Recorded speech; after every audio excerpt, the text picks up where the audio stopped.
السلام عليكم، معكم أحمد جي تي اس جيش الفخامة. يا هلا فيكم لمقطع جديد. اليوم مقطعنا مختلف كليا، ورح ندخل بمجال بعرف مو كتير في ناس ممكن ترغب انه تسمعه، والف رومان رينز والوايز مان الحكيم اليهودي بول هيمن، جيمي اوسو، سولو سيكاوا.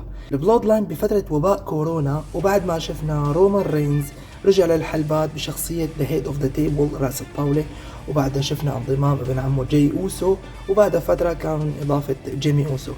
بعدها شفنا انضمام فخر سوريا والعرب سامي زين للعصابة، وتبعوا بعد سولو سيكاوا، وحاليا مثل ما عم نشوف ضروك انضم اللون. البلود لاين مرت بفترة سيطرة مطلقة تماما وفترات متقلبة بنفس الوقت، وشفنا خروج جاي اوسو واخوه جيمي، وخيانة سامي زين، ورجعنا شفنا عودة جيمي مرة تانية. فالوضع متقلب داخل العصابة، عصابة البلود لاين أكبر عصابة بالدبليو دبليو إي حاليا. وما بننسى السيفل وور، الحرب الأهلية اللي كانت بين أولاد العم رومان مع سولو ضد الأوسو، كانت مباراة رهيبة جدا. البلود لاين خلال السنوات الأربعة قدروا يبسطوا سيطرتهم على الدبليو دبليو إي، ومجدوا وخلدوا اسم العصابة عبر التاريخ لتكون واحدة من أقوى عصابات الاتحاد. والسؤال يلي بيخطر بعقل وبال كل متابع مصارعة ولحد الآن ما حدا عم يقدر يلاقي الجواب الصح، هو متى سوف تسقط عصابة البلود لاين؟ سؤال في قمة التعقيد، وما بتوقع في حدا عارف لحد الآن متى رح يسقطوا. حتى فريق الإبداع نفسه ما بتوقع أنه كاتبين نهاية أو سقوط هاي العصابة. نحن حاليا بالطريق لراسلمانيا 40، أكبر راسلمانيا of all time على مر العصور، والحدث الرئيسي التحدي رح يكون بين زعيم القبيلة الترايبل شيف رومان رينز ضد الأمريكان نايت مير كودي رودز. طيب تعالوا نحلل الأمور بشكل مفصل. هل خسارة رومان رينز بالراسلمانيا يعني نهاية البلود لاين؟ طبعا لا، رغم ان شفنا البرومو بين كودي ورومان بعد الرويال رامبل بعد انتصار كودي، وقت حكى كودي وقال انه في حال فوزه على رومان هل هو رح ياخد everything I will take all، رح ياخد كل شي من رومان؟ هذا الشي غير صحيح. البلود لاين ما رح يتفكك بهالسهولة، وتفككه مرتبط بالعائلة نفسها، مو بخسارة رومان رينز الحزام، لأنه الحزام فعليا هو تتويج لجهد رومان رينز لحتى يكون زعيم القبيلة. وبنفس الوقت عودة دروك ومواجهة رومان رينز واللي كان مخطط إلى بالأساس براسلمانيا هوليود 39 السنة الماضية تم إلغاءه، وحاليا هي السنة تم تأجيله بعد دخول كودي للأحداث. طيب السؤال هون، هل اقتربت خسارة رومان رينز براسلمانيا؟ طبعا أكيد. رومان رينز حاليا بنهاية فترته كبطل الاتحاد الكوني. طبعا لحقوا استمتعوا بهالفترة لأنه ما بتوقع رح ترجع مرة تانية. خلينا نربط الأحداث شوي ونستخلص شيء مفيد لقصة البلود لاين وختامها. ذا روك عاد بعرض الرو على جندر مهال من حوالي شهرين، وبنهاية السيجمنت راح قال انه بده يقعد على راس الطاولة. ففعليا عودة الروك كانت لرومان رينز، هو محدد هدفه وعارف لمين جاي، محدد الشخص اللي جاي مشانه. بعد شفنا رومان يضحك ويسخر من الروك على تويتر وبعرض سماك داون يلي اجا بعده مباشرة. طبعا مع تريبل اتش من الناس اللي بيحبوا يربطوا الامور ببعضها كتير، فبيدخل لك الانترنت مع السوشيال ميديا بالمصارعة بالمجال نفسه. فهذا الشيء بالنسبة للروك ما رح يمر مرور الكرام انه يتعرض للسخرية على الانترنت وبنفس الاتحاد. وبعدها شفنا انتصار كودي رودز برويال رامبل وراح لسماك داون وعلن انه بده يواجه رومان رينز. بعدين قدم الروك بديل عنه. هون كان فيه شوية لخبطة من الفريق الابداع وعدلوها بعد ما الجماهير قامت عليهم بالتويتر وطلعت ترند وي وونت كودي، فتغيرت الامور كلها والكودي كراي بيبيز، فراحت الامور لكودي. وشفنا بالمؤتمر الصحفي تحول الموضوع العداء بين سيث وكودي ضد رومان والروك. طبعا كتير ناس قالت انه سيث رح يخون كودي والروك رح يخون رومان. اوكي، منطقيا خلينا نتكلم بشكل عام. نحن رايحين لمواجهة تاج تيم بالحدث الرئيسي لليلة الاولى بين رومان والروك ضد سيث مع كودي، عفوا على الصوت. وكان في شروط من ذا الروك للنزال، في حال خسارة كودي يكون النزال بقوانين البلود لاين، وفي حال فوز كودي ما رح يكون في اي شخص داخل النزال تدخلات من البلود لاين. الكل شكك بخيانة الروك لرومان رينز، وانه رومان رح يتدخل رح يخسر وكودي رح ينتصر ونهاية طيب سولو وجيمي أوسو وبول هيمن وين رايحين بعد خسارة رومان رينز فعليا ما رح يسقط إلا بخيانة كبيرة تكون بقيمة رومان نفسه. يعني معلش في أسماء كثير بالاتحاد حاليا، بس أنا شخصيا متابع للمصارعة من أكثر من 15 سنة، بعرف إنه ما في أشخاص معينين بينهوا فترات أشخاص معينين تانيين. في أسماء كبيرة، ولكن لكسر رومان رينز أو كسر عصابة البلود لاين حاليا برأيي ما بشوف غير في شخصين هن الأجدر والأحق والأفضل لكسر العصابة، أقوى عصابة بالدبليو دبليو إي. الشخصين اللي قادرين يكسروها هن ذا روك وجون سينا فقط. هلا في ناس ممكن تقول لي ستيف أوستن أسطورة، ممكن يكون مزبوط، أنا ما أكون ستيف أوستن، ولكن ستيف أوستن مو مرتبط بالبلود لاين. جون سينا كان في عنده قصة مع البلود لاين من فترة. الروك نفس الشيء من العائلة نفسها، يعني الروك وجون سينا هن لهم ارتباط مع رومان رينز نفسه، ولهذا السبب هن المنطقيين انه واحد منهم ينهي العصابة. مع انشغال جون سينا وللأسف فقدانه لشغف المصارعة ما بقي خيار غير ذا روك فعليا هو الأجدر. طبعا هو سيناريو العائلة، يعني الروك هو الأفضل انه ينهيه. في كتير ناس حكوا عن سولو، ولكن الروك فعليا رح يخدم بشكل كبير نهاية القصة. وبعد ما شفنا انضمام ذا روك بلش تدريجيا يتم سحب البساط من تحت رومان رينز، لدرجة انه كودي ما ظهر باي مواجهة كلامية مع خصمه رومان بعد الرويال رامبل. يعني المفروض يكون في سيجمنتات بين كودي ورومان كون المواجهة بينهم، ولكن اللي شفناه هو تحديات بين كودي مع الروك وتدخلات من سيث رولينز. فرومان رينز فعليا بقي خيال بالمواجهة كلها. بيدخل الحلبة كحيط بصراحة، عم يتفرج على الروك كيف عم يقدم، بيشوف سيث رولينز، بيشوف كودي شو عم يحكوا، كأنه هو بطل الاتحاد ولا كأنه هو الترايبل شيف. فهون حس رومان انه الامور خرجت عن سيطرته كزعيم قبيلة. وبسيجمنت سماك داون شفنا غضبه انه قاعد عم ينتظر الروك وانه هو الترايبل شيف، وكيف هو بينتظر الروك.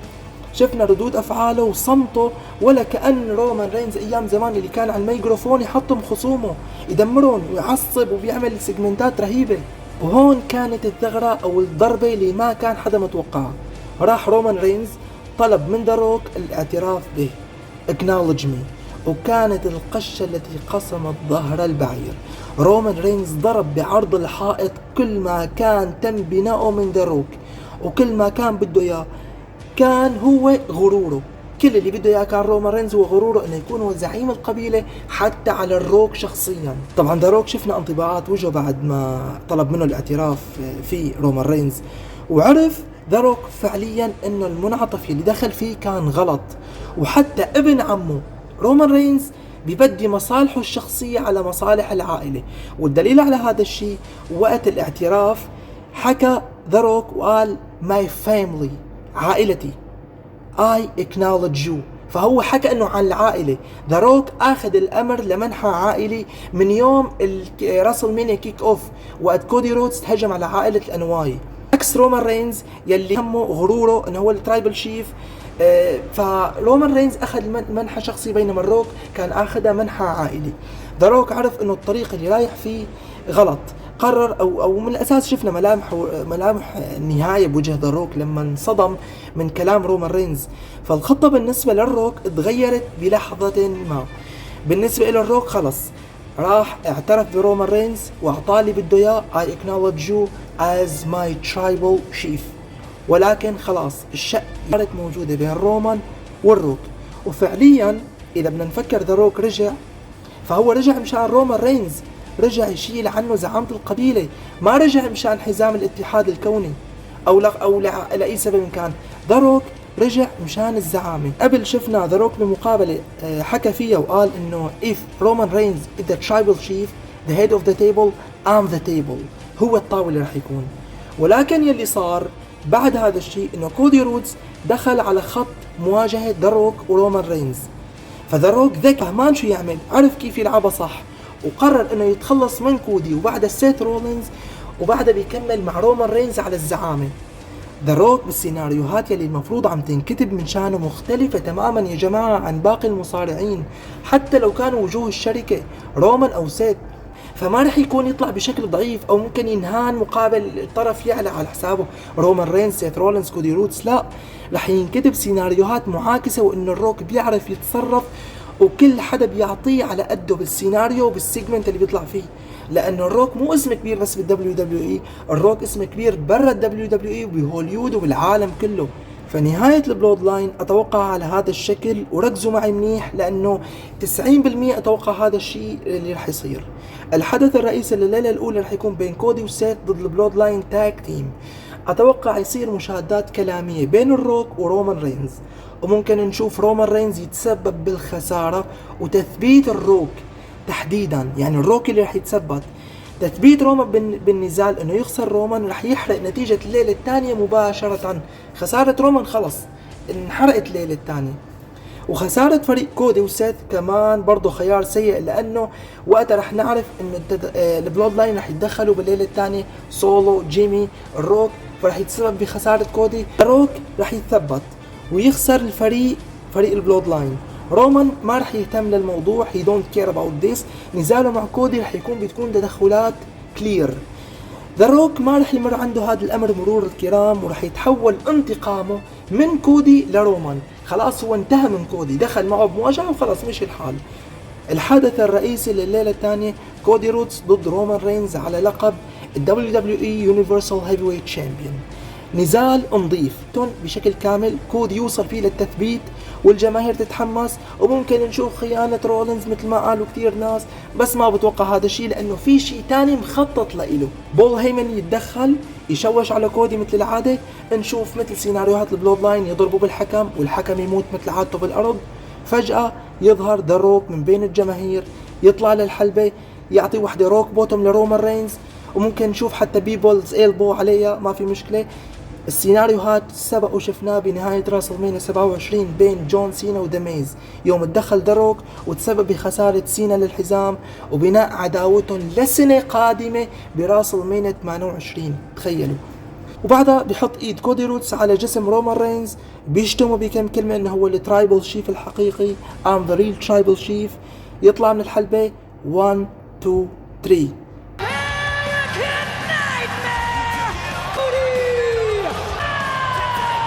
رومان رينز خسر الحزام، والقادم أعظم وأعظم. البلود لاين فعليا تم تشققه، ورومان ما بقي زعيم القبيلة. سيناريو هو the real tribal chief بسمر سلام، سيرفايفر سيريز، راسلمانيا 41.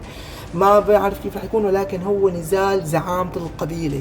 خلاص ما عاد في حزام بيربطن، في مين هو الترايبل شيف اللي بيخص عائلة الأنواي حصرا. كل مين رح ياخد طريقه من جيمي لسولو لبول هيمن. حتى بول هيمن ممكن يخون رومان رينز مثل عادته، خان سي ام بانك، براك ليزنر، كورتس اكسل، رايباك. وهيك من قفل راسلمانيا 40 مع نهاية مناسبة وقوية، ورسميا كودي رودز هيز فينيش ذا ستوري. نزال زعامة القبيلة رح يكون بعد سنة براسلمانيا، بعد سمر سلام، ما حدا بيعرف كيف، ولكن انتهاء عصر البلود لاين، انتهاء the head of the table the tribal chief بعد احتفاظ تاريخي استمر لقرابة 4 سنوات.